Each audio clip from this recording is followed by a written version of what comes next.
Sahabat, senang sekali hari ini kita eh, berjumpa lagi dengan Kak Roma ya. Halo. Oh, ceria banget. Harus, Mas, harus. Harus ya. Kita hari ini akan mempersilahkan ya teman-teman Mm-mm. khususnya yang live TikTok ya untuk tanya-tanya konsultasi sama Kak Roma. Eh, Kak Roma ini kalau di Ngaji Roso bikin seminar level up. Itu rame banget pesertanya. Masya Allah, tabarakallah. Selanjutnya itu di tanggal berapa ya, Bib? Ingat nggak kamu, Bib? 29, Mas. 29, kurang beberapa hari lagi, guys. Yes. Ya. Nah, aku pengen ngawali obrolan kita dari pentingnya sending love dan journaling. Ya, Ya. betul. Kalau Betul. sending love tuh sering Teh Feby tuh menyampaikan urgensi dari sending love ke orang-orang terdekat, ke orang yang nggak kita kenal gitu Iya, ya. iya. Nah, mungkin berangkat dari situ dulu, Kak Roma. Kira-kira apa yang terjadi di dalam diri seseorang saat kemudian dia itu benar-benar mengirimkan rasa cinta itu sepenuh hati dalam dirinya ke orang lain, Kak Roma. Iya. Kan kita ngomongin tentang cinta ya, Mas ya. Mm-mm. Cinta itu salah satu bentuk dengan frekuensi tertinggi. Istilahnya kayak emosi dengan energi frekuensi Mm-mm. yang tinggi. Mm-mm. Jadi frekuensinya itu ada di theta. Oke. Kayak gitu. Teta. Ya. Ini banyak lagi nih ilmunya, guys. Ya. Jadi ketika kita mengetahui hukum semesta, ingat frekuensi yang sama akan saling tarik menarik. Itulah kenapa ketika kita bersedekah, kita juga sedang memberikan cinta untuk orang lain. Memberikan perkataan yang baik kepada orang lain. Memberikan nasihat yang baik kepada orang lain. Keyakinan kepada orang lain. Ya, semangat untuk orang lain. Itu sending love. Dan saya dapat ilmu ini kemarin waktu ngelihat klip dari TVB. Masya Allah, tabarakallah. Terus saya langsung gini, Mas. Wah, Iya. ini sama nih. Sama jurnal love letter yang Oke. saya buat di e-book gitu loh, Mas. Mm-mm. Cuman kalau saya memang fokusnya untuk diri sendiri dan untuk pasangan ataupun keluarga ataupun teman. Oke. Lewat sebuah surat gitu loh, Mas. Kayak gitu. Jadi benar-benar emosi yang tidak bisa disampaikan dengan tindakan, dia lebih kepada sebuah sepucuk surat. Kayak gitu. Untuk diri sendiri ataupun ke orang lain, kayak gitu. Dan TVB ini adalah pelengkapnya. Istilahnya kayak gini, dimulai dari yang kecil dulu. Dasarnya dulu ini kan biasanya ya, Mas ya. Iya. Love letternya ini. Terus nanti langsung tindakannya. Terus saya langsung ngira, wah keren ini. Ini keren, ini pertanda nih. Kita harus cepat-cepat nih. Kak Roma dan Kak Feby, Kak Feby maaf. Teh Feby digabung jadi satu. Wah. Luar biasa nggak tuh, Mas? Kayaknya Masya Allah, menarik ya. tabarakallah. Mudah-mudahan ada momen nanti kita bersama ya, Amin, teman-teman ya. Allahumma amin. Masya Allah, tabarakallah. Jadi, Oke. Jurnal ini kan nggak semua orang aware untuk kemudian menjadikan itu sebagai sebuah habit gitu ya. iya. Nah, mungkin perlu sedikit dikasih tips gitu bagi teman-teman yang masih awam gitu. Gimana sih Kak Roma caranya memulai menulis jurnal dan manfaat apa ya yang bisa aku dapatkan ketika kemudian aku konsisten menulisnya gitu. Iya. Nah, sambil setelah ini teman-teman silakan ya tulis pertanyaan-pertanyaannya, konsultasi langsung sama Kak Roma. Oke. Silakan. Oke, Mas. Alhamdulillah, guys. Hidup yang aku jalani di hari ini, aku ulang lagi, membaca lagi jurnal manifesting yang aku tulis kala itu. Hampir 80% adalah tentang apa yang aku tulis di dalam buku jurnalku. Kayak gitu. Jadi buat teman-teman akan sayang banget kalau sampai tidak melakukan teknik jurnal. Kenapa? Teknik jurnal itu pertama, itu ibarat kita sedang mengeluarkan energi. Kalau itu energi positif, maka dia akan menarik energi positif. Dan ketika itu energi negatif, maka that's it. Hanya di situ saja. Dia tidak akan mengembalikan energi negatif itu kepada kamu. Dan kenapa saya selalu mengangkat tentang jurnal konvensional, Mas? Kertas itu, percaya nggak percaya, mereka itu dari pohon bukan? Iya, betul. Pohon itu adalah ciptaan Allah Subhanahu Wa Taala. Dan setidaknya meskipun mereka sudah melalui proses kimia, pemecah belah serbuknya atau gimana, terus langsung jadi kertas kayak gitu, pasti ada prosesnya. Tapi yang pasti dia masih mengandung serat dan itu 80% langsung dari. Dan kita bertemu langsung kayak gitu. Ada aroma bukunya juga. Dan itu yang pertama. Iya. Energinya itu langsung, gimana bilangnya? Langsung kayak gitu. Dan yang kedua adalah Ketika kamu melakukan jurnal konvensional, kamu menulis, ini jurnal ini banyak ya guys ya, ada 8. Dan nanti ketika kita ngadain seminar di Ngaji Rosso, aku akan bahas 4 jurnal. Ya, ada yang namanya koreksi diri, love letter, manifesting, dan yang satu lagi ide kreatif. Ide kreatif ini sangat-sangat bagus buat para pebisnis yang pengen memang untuk menjadi seorang pebisnis. Kayak gitu, untuk masa depan. Kalau ide kreatif itu jauh membahas tentang apa yang ingin kamu lakukan dalam hidup kamu, dengan uang kamu, dengan orang-orang yang ada di sekitar kamu. Trik masa depan kayak gitu. Dan koreksi diri itu lebih kepada evolusi diri kamu. Dalam self-love, dalam law of mirror. Seperti itu. Dan ketika kamu melakukan jurnal manifestasi, itu ibarat kamu memasukkan impian kamu di dalam sebuah kertas. Dan kertas ini seperti, voila, insya Allah terjadi. Insya Allah terjadi. Itu kayak Allah itu lagi ngintip gitu. Apa nih? Dia nulis apa nih? 80% itu terjadi semua, Mas Hendra. Dan alhamdulillah teman-teman semuanya, mudah-mudahan kalau ada yang bilang, Kak Roma, kalau misalnya nulis jurnalnya itu lewat komputer, apa istilah? Tablet, kayak gitu, laptop, handphone, ya Mas ya, catatan gitu. Boleh banget. Cuman jurnal itu selain menjadi wadah untuk kita mengeluarkan energi positif, mengeluarkan energi tentang impian kayak gitu, itu juga tentang kita relaksasi. Kita menjauh sebentar dari gadget. Kayak gitu. Ibaratnya kayak kita lagi me time. Inilah yang dinamakan dengan waktu sunyi. Termasuk menulis jurnal itu termasuk waktu sunyi. Membaca buku, menulis jurnal, ya. Ketika kamu sebelum tidur, itu me time. Dan ketika kamu bangun tidur, itu me time. Waktu yang sunyi. Kalau kamu beranggapan waktu yang sunyi itu adalah menjauhkan diri dari orang lain sejauh mungkin, 30%-nya bukan seperti itu. Waktu sunyi itu adalah di mana kita benar-benar kita relaksasi dengan diri kita sendiri, melihat lebih dalam tentang kita. Kayak gitu. Ibaratnya kayak kamu masuk ke dalam alam bawah sadar kamu, tapi tidak sedalam itu. Kamu dan diri kamu. Ini adalah waktu yang sunyi. Kayak gitu loh, Mas. Ya, menarik. Makin melengkapi ya. Masya Allah, tabarakallah. Kalau di TVB itu kan ada buku asumsi ya, segala macam. Sudah ada, Mas? Gitu. Iya. Lirik. Bahkan bukunya bisa dibeli ke teman-teman gitu. Tuh, guys, ada buku beli, guys. goals, buku asumsi, buku syukur gitu. Jadi bisa double gitu ya, Mas? Iya, tiga buku itu. 3 paket berarti, iya. 1 paket. Oh, bagus tuh, guys. Jadi kan benar-benar kan itu riset juga. Banget. Ketika kemudian orang tuh menuliskan apa yang disyukuri dalam hidupnya setiap hari sebelum tidur segala macam itu kan, hidup berubah menjadi lebih baik, itu kan ada risetnya kayak gitu. Dan Jadi, tahu nggak Mas lucunya, Mas? Itu ilmunya sangat mudah ya, Mas ya. Nanti pasti ada yang kayak berpikir, emang bisa ya hidup diubah dengan cara hanya 5 menit sebelum tidur? Guys, gini ya. Meskipun ada segelintir orang yang bilang, ilmu itu nggak bisa diterapkan sama semua orang. Tapi, kalau berhasil dilakukan oleh seseorang, kenapa kita tidak coba dulu? Kenapa kita langsung, orang bilang nggak berhasil, kita langsung nggak mau nyoba? Itu, saya juga awalnya agak ragu, Mas.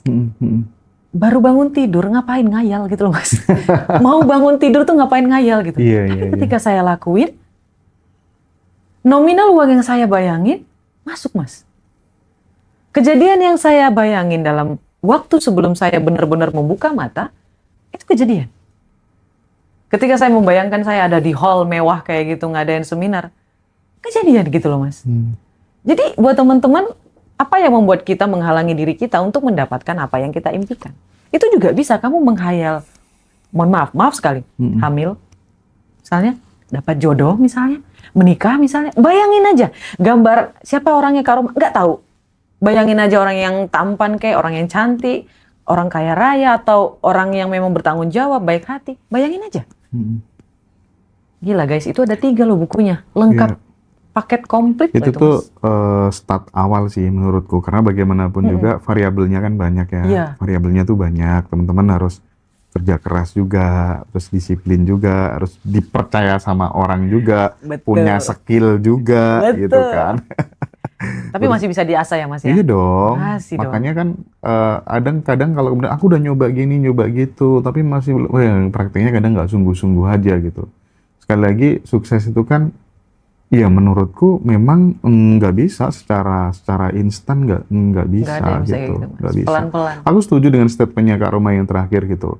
Teknik memang nggak cocok untuk semua orang, tapi terkadang ketika kemudian kita melihat nih orang berhasil menerapkan teknik tertentu gitu, kenapa kemudian kita nggak tergoda untuk kemudian coba deh aku copy paste gitu, Iya. aku pengen kayak gitu gitu. Saya juga nyoba, Mas. Misalnya nih, saya ketemu sama Mas Hendra. Mm-mm. Ya Mas Hendra ya. Terus Mas Hendra bilang, ada loh Roma, ilmu kayak gini, kayak gini, kayak gini.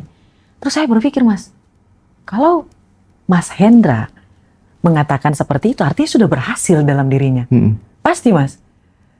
Kenapa saya nggak contoh aja? Nah, aku mengidolakan seseorang figur, dia punya multiple stream of income-nya banyak banget gitu. Wow. Dan kemudian aku sering imajinasikan, aku nanti copy paste caranya dia, mendapatkan banyak ide untuk mendapatkan penghasilan gitu. Di satu momen, aku punya sekitar 29 sampai 30 multiple stream of income sekarang. Subhanallah. Ya, dari berbagai macam lini gitu. Iya. Dan aku bisa mengklaim salah satunya karena aku rajin mengcopy paste ketemu langsung sama orang yang aku idolakan, dan dan itu berimplikasi positif sih bagi jalan hidupku. Mas, saya ada satu orang yang saya suka banget. Namanya Jim Rohn. Oke. Beliau sudah nggak ada di muka bumi ini. Siapa? Tapi, Jim Rohn? iya, Jim Rohn. Mas saya juga kenal. Kayak film Laskar Pelangi ya? Enggak, apa ya Jim Rohn? Dia- Oh, ingat aku. Dia tuh rambutnya botak gitu Mas di atasnya tuh, terus rambutnya putih di sini nih. Cuma di sini doang rambutnya. Ada satu perkataan yang Mas yang saya suka banget. Dia bilang gini Mas, dia dalam bahasa Inggris. Dia bilang gini, kalau kamu lihat ada orang yang kamu mengidolakan apa yang dia dapatkan. Misalnya dia udah bahagia, udah punya finansial yang luar biasa gitu ya Mas ya. Bahkan dari cara dia berjalan, tiru. Meskipun jalannya kayak gini nih Mas. Tiru. Kenapa kita harus ragu-ragu? Itu perkataannya tuh tiru.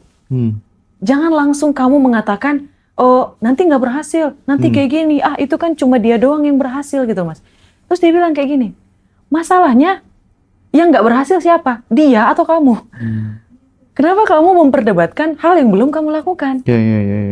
Semenjak itu Mas, ketika saya ketemu orang hebat, saya pasti tanya, Mas, Mbak, Ibu, supaya bisa berhasil itu gimana? Nah, aku juga gitu. Pertanyaannya Iya, saya ulang-ulang tuh bener. Mas.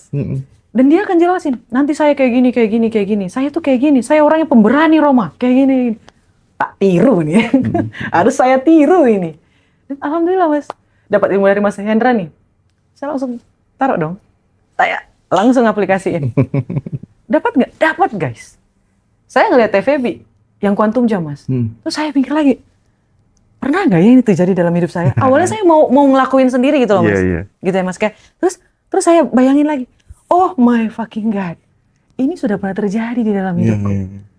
Terus kalau kita mendapatkan pengalaman kayak gitu kan makin terkonfirmasi, makin yakin, makin semangat gak sih? betul Mas. Iya. Itu saya setuju banget Mas. Jadi sebelum kita memperdebatkan sesuatu, lakukan dulu guys. Lakukan dulu. Kalau nggak berhasil nggak usah sumpah serapah. Nggak usah bilang, saya rugi ngeluarin dana sampai sekian. Enggak sayang. Cuman rumusnya ada yang berbeda sedikit untuk bisa masuk ke dalam hidup kamu. Ibaratnya nih Mas, dari TVB dapatnya A. Iya. Dia cocoknya A minus. Cari yang A minus ini dapatnya dari mana lagi? Iya. Bukan berarti TVB-nya salah berarti. Oke. Atau sayanya salah. Kayak gitu. Ada satu hal pengalaman yang mungkin ini barangkali bisa men-trigger teman-teman untuk mendorong dirinya untuk bertransformasi menjadi lebih baik dan lebih efisien gitu. Aku dulu nggak ada yang ngajari kalau soal ini ya, cuman aku punya keyakinan bahwa energi yang kita keluarkan itu nggak akan hilang, dia akan tersimpan dan akan kembali ke diri kita sendiri. Sehingga aku waktu sekolah, waktu kuliah itu selalu mengamati sorot mata temanku, kepribadiannya gitu. Aku lihat nih, ini kayaknya nanti bakal jadi orang sukses nih. Ya kan? Ketika misalnya aku ada intermediate training, ada basic training atau apa di organisasi kemahasiswaan, aku lihat nih kayaknya bakal jadi orang top nih. Di kantor, ini kayaknya bakal jadi leader nih. Aku selalu pepet itu dalam arti aku ya pragmatis sih. Maksudnya ya aku sering main ke rumahnya, aku bawakan oleh-oleh. Pokoknya aku memberikan kemudahan selalu. Investasiku buat masa depanku nanti lewat orang-orang seperti ini gitu. Dan aku memanen banyak kebaikan dari hal-hal seperti itu, meskipun bukan orang yang dulu aku kasih invest ke dia itu. Random banget gitu. Ternyata Tiba-tiba munculnya gini, dari Mas. yang lain, dari yang lain, dari yang lain gitu. Tapi aku meyakini itu hasil taburan dari yang dulu-dulu, meskipun bukan orang yang sama yang menolong aku gitu. Sending love nggak sih, Mas? Iya mungkin itu juga ya. Kena kan? Lihat guys, sebenarnya apapun yang terjadi dalam hidup kita itu ada istilahnya, ada ilmunya. Kita, saya, kayak Mas Hendra, itu cuma memberi petunjuk kepada teman-teman. Eksekutornya tetap teman-teman. Jadi wajar ada yang berhasil, ada yang enggak. Kalau menurut saya sih bakal berhasil sih, Mas. Apalagi kalau ngelakuinnya sungguh-sungguh. Ayo Ya, daftar. konsisten sih sebenarnya ya. Betul, Mas. Iya. Tapi kembali lagi ke nama kelasnya Kak Roma. Kenapa Iya. dikasih nama level up energi? Gini loh, Mas. Hah, Kita ini berbicara tentang hukum semesta. oke. Ya, frekuensi yang sama akan saling tarik menarik. Kenapa ngebahas energi, Kak Roma? Gini, energi ini memiliki frekuensi. Energi ini ada di dalam diri kita. Energi ini pengertiannya adalah emosi yang aktif di dalam diri seseorang. Dan kebanyakan, hampir 80% itu berasal dari jantung kamu, guys. Dari jantung kamu. Jantung itu tidak berdetak kayak gini, enggak. Mereka itu bergerak seperti vortex. Seolah-olah memperlihatkan jantung kamu sedang berdetak. Energi itu sedang berputar-putar di dalam jantung kamu. Itulah kenapa ketika energi yang kamu keluarkan negatif, ya, kamu jadi gampang sakit. Oke? Kamu mengundang masalah lain datang ke dalam hidup kamu.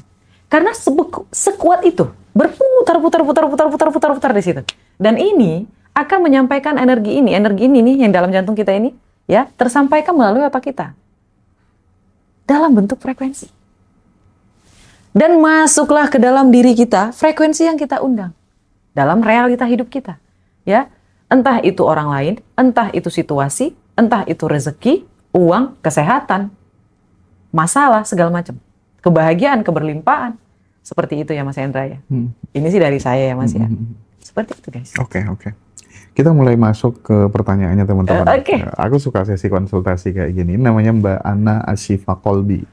Halo Mbak Ana. Jadi Mbak Ana ini posisinya dia sebagai seorang istri mungkin ya. Sudah 22 tahun bersama dengan pasangannya yang mohon maaf NPD gitu. Selama itu saya di playing victim Kak Roma gitu ya, kita tahu lah ya. Ya mudah-mudahan kita semuanya yang ada di sini ya nggak punya bakat-bakat jadi NPD ya. Kasihan Amin. pasangan kita gitu ya.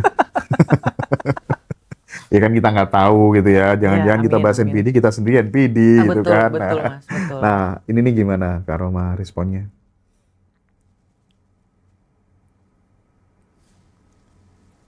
Dua 22 tahun Mas. 22 tahun. Itu kayaknya cimit ya Mas ya? Cinta mati. Cinta mati. Iya, iya juga ya. 20 tahun dia bisa. Bertahan Mas. Heeh. Wow, luar biasa. Gimana dong? Sebelumnya karena saya mengucapkan Alhamdulillah, terima kasih telah bertahan selama itu. Entah itu karena memang orang tua, entah itu memang karena keluarga atau anak-anak. Saya mengucapkan terima kasih. Karena nggak semua orang bisa mampu di posisi Kak Ana. Iya. Orang hebat, luar biasa. Tapi terkadang ini bisa jadi pisau bermata dua. Kehebatan yang kita punya untuk bertahan, ternyata malah menjadi pisau yang berada di tenggorokan kita. Karena aku nggak nyuruh untuk cerai-berai atau bagaimana ya, nanti nama belakang aku jadi Roma cerai. Roma cerai. Karena nyuruhnya cerai mulu. Iya enggak. betul. Tapi kalau menurut saya, Mas Hendra, ada beberapa hal yang bisa dilakukan. Yang pertama, mungkin bisa mediasi. Suaminya, gimana bilangnya? Saya nggak tahu nih Kak Ana mau merubah diri, baru mau untuk berbicara dengan suaminya. Karena posisi Kak Ana sekarang energinya itu berada di bawah suaminya. Nggak akan bisa ngomong sama dia. Nggak akan. Karena Jadi, NPD ya? Betul. Iya Betul, sih. Mas. Masuk akal ya. Jadi self love-nya dinaikin dulu. Biar empatinya naik. Karena orang-orang yang bisa bukan melawan, seimbang dengan NPD adalah sifat empati. Empati ini harus ditinggiin. Dan orang-orang yang empatinya tinggi itu harus mencintai dirinya sendiri. Orang-orang yang mencintai dirinya sendiri tidak akan butuh validasi. Gak akan butuh validasi. Tapi kalau Kak Ana termasuk orang yang belum bisa mencintai dirinya sendiri, gak akan bisa numbuh empati dan mediasi langsung sama suaminya. Langsung ngomong. Apa yang Kak Ana tidak suka, apa yang Kak Ana bebanin dalam hati. Langsung ngomong ke dia. Seperti itu. Tapi syarat pertamanya adalah Kak Ana harus memperbaiki vibrasi energi di dalam diri dulu. Cintai dirinya sendiri dulu. Berani untuk menolak dulu. Ada perasaan di mana Kak Ana untuk bertahan. Pertama, takut ditinggal. Ya, atau kedua, memang hanya ingin baik-baik saja. Ketiga, rasa tidak enakan. Rasa tidak percaya diri. Dan rasa tidak percaya bisa dicintai oleh orang lain selain yang satu ini. Inilah faktor yang membuat Kak Ana bisa bertahan selama 22 tahun. Jadi saya nggak akan ngomong panjang lebar untuk Kak Ana. Kak Ana coba cintai dirinya sendiri, perbanyak aktivitas yang membuat Kak Ana itu bahagia, menumbuhkan self-esteem, ya, keyakinan dalam diri, kepercayaan diri, supaya punya keberanian yang tinggi, supaya validasinya nggak butuh lagi dari orang lain, validasinya terkunci di dalam diri Kak Ana. Jadi whatever happen, Kak Ana sudah tenggak lehernya, memang udah kuat menghadapi apapun yang terjadi di depannya. Ketika kita bisa ngobrol kayak gitu. Ini memang harus diobrolin nggak sih Mas Hendra? Iya. Karena kan dia suami kita ya Mas Hendra ya. Masa kita nggak boleh ngomong? Sekali diajak ngobrol udahlah, kita udahan aja gitu. Jangan dong. Gitu kan. Ya Allah ya Rabbi. Ini nih mantap sekali jawabannya. Teman-teman pada suka gitu ya. Ini fan-nya Kak Roma banyak banget di Masya Allah, TikTok. tabarakallah. Halo guys. Guys, tanggal 29 yang mau terhubung langsung dengan Kak Roma, kita ada kelas seminar level up energi ya. Kurang berapa hari ya? Sekitar 8 hari lagi ya, 1 mingguan lagi ya. Silakan guys. Jadi nanti teman-teman itu free dapat bukunya Kak Roma, I Am the King. Udah dapat buku itu ya, teman-teman ya. Silakan nanti kita join di kelasnya Kak Roma. Untuk pertama kali Mas, Iya. setiap khusus hanya di Ngaji Roso, selalu saya sampaikan di seminar saya aja saya nggak bahas jurnal Mas. Oh iya, ada jurnal. Ya, ini gitu loh guys. buat Jadi teman-teman yang butuh panduan. betul. Kan teman-teman selama ini sudah beli 8 jurnalnya nih, ya kan? Tidak pernah dibahas sama sekali. Nah, di Ngaji Roso itu akan dibahas. Iya. Itu akan dibahas. Nah, karena nanti di kelas itu kan ada bahas juga tentang law of mirror ya. Iya, betul. Kalau misalnya kehidupan itu adalah cermin Kak Roma, berarti realita pahit yang kita alami itu lagi-lagi adalah refleksi dari sesuatu yang selama ini kita simpan di dalam diri, dan kita tidak tahu caranya ngeberesin itu semua gitu. Betul. Dan Kak Ana tadi kena Mas. Selama 22 tahun dia selalu menyebutkan suamiku MPD, suamiku MPD, suamiku jahat, suamiku jahat. Ini kayak mantra. Oh. Oke. Itu kayak mantra Mas. Dan itu yang pertama. Yang kedua, jikalau memang tidak senang, kita perbaiki energi dulu, kita perbaiki diri, baru kita kita mediasi kepada suaminya. Kalau nggak mempan, lakukan cara yang ketiga. Kita bisa ketemu psikolog, kita ajak untuk mediasi kita. Jadi ada orang ketiga di situ. Kalau nggak mempan lagi, masih ada cara lagi. Yang keempat, ajak anaknya juga ikut, ngobrol lagi, rumbuk lagi, kayak gitu. Kalau nggak mempan lagi, Cari suami baru. Masya Allah, tabarakallah. Saya nggak ngomong loh Mas. Itu tuh agak susah sih memang kalau diajak mediasi, karena dia kan smart biasanya rata-rata gitu ya. Jam terbangnya tinggi gitu, dan powerful kadang kan. Iya. Nah, sehingga ya dia udah biasa ngatur, nggak mau diatur-atur gitu kan. Masalahnya kan itu. Betul. Makanya tadi saya nyampain kepada Mbak Ana, Mas Hendra, naikin empatinya. Naikin empatinya. Empati yang tinggi akan sulit ditembus oleh para orang-orang NPD. Kenapa? Ketika dia main playing victim, kita udah ngebaca. Oh iya, kamu kasihan. Oke, terus Kamu tuh salah. Iya, aku salah. Aku minta maaf. Ya udah, yuk kita perbaiki. Oh. Jadi nggak ada kayak apa Iya, ya Mas iya, ya, iya, iya, emosi iya. negatif di situ Mas. Nggak ada celah buat dia untuk nyingkirin kita. Mm-mm. Kita selalu ada jalan untuk memberi, misalnya nih Mas, orang MPD kan selalu melemparkan kesalahan ke kita nih Mas. Mm-mm. Nah kita tinggal kayak gitu. Oh, iya, iya, iya, iya. Kalau nggak ditangkap, terus kasih ke dia bolanya, kayak gitu. Nggak usah dibalas lempar kayak, buat apa? Dibalas lempar kayak gitu buat apa? Nggak bisa. MPD tuh, astagfirullah Mas. Iya, menangan ya. Iya. Menangan. Kalau nggak sholat tahajud, minta sama Allah. Karena permainan energi terakhir nih, final boss Mas. NPD ini final boss. Ya, kalau misalnya dalam energi nih, susah banget untuk dipengaruhi energinya. Kan energi itu sebenarnya menular. Dan kalau misalnya kita tidak bisa menularkan energi positif kita kepada orang yang satu ini, kita libatin di sepertiga malam. Ya Allah ya Rabbiku, tolong berikan pemikiran yang baik kepada suamiku. Jikalau memang suamiku adalah orang yang NPD dan memang memiliki sifat yang buruk. Akan tetapi, jikalau memang aku yang memiliki sifat tersebut, sehingga aku mendapatkan pasangan yang sama denganku, maka ya Allah ya Rabbiku, berikan aku petunjuk untuk mengubah diriku agar ada jalan untuk suamiku berubah. Sehingga kami bisa berjalan beriringan untuk berubah. Doanya tidak saling menyalahkan, pasti dijabah. Jawab ya Allah ya Rabbi. Kenapa tidak fokus pada memperbaiki diri aja gitu? Iya. Itu terserah lah, suami mau gini, mau gitu, mau ngapain. Pokoknya intinya prinsipnya remote bahagia itu kita ciptakan sendiri, kita pegang erat sendiri gitu. Betul Mas. Suami mau gini, mau gitu, nggak ngurus gitu. Penting kan duit bulanan lancar ya Nah, Mas ya. iya nggak sih? Itu lebih ini nggak sih?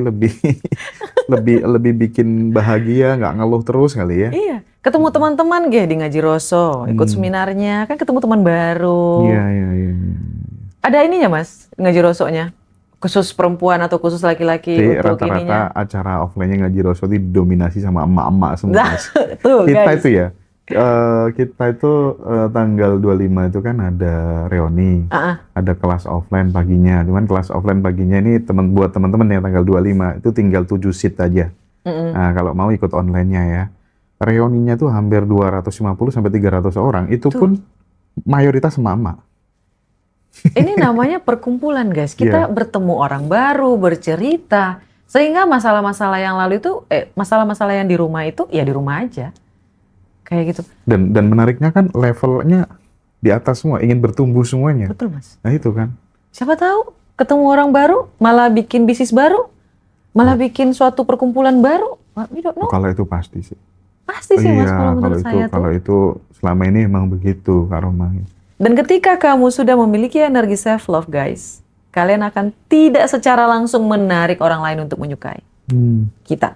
Kayak gitu. Semakin kita mencintai diri kita sendiri, law of mirror akan bekerja. Kita suka pada diri kita sendiri, orang lain secara tidak sengaja, secara sengaja, mau tidak mau, mereka akan tertarik kepada kita. Karena dunia realita kita adalah cerminan dari apa yang kita yakini, apa yang kita rasakan, apa yang kita lakukan dan kita pikirkan di dalam diri kita. Yang tersimpan di dalam nervous system. Yang dipengaruhi oleh identitas lama. Gila, seminarnya pasti. Ya teman-teman ya, silakan yang mau ikut Masya Allah, acaranya Kak tabarakallah. Roma. Sebenarnya Kak Roma nanti tanggal 29. Online, bener-bener. Iya, Online. semuanya Online banyak. dulu, Ini guys. online ya. Online dan teman-teman free, bukunya langsung dikirim ke rumahnya teman-teman semuanya nanti ya. Iya. Tinggal terima, mantap.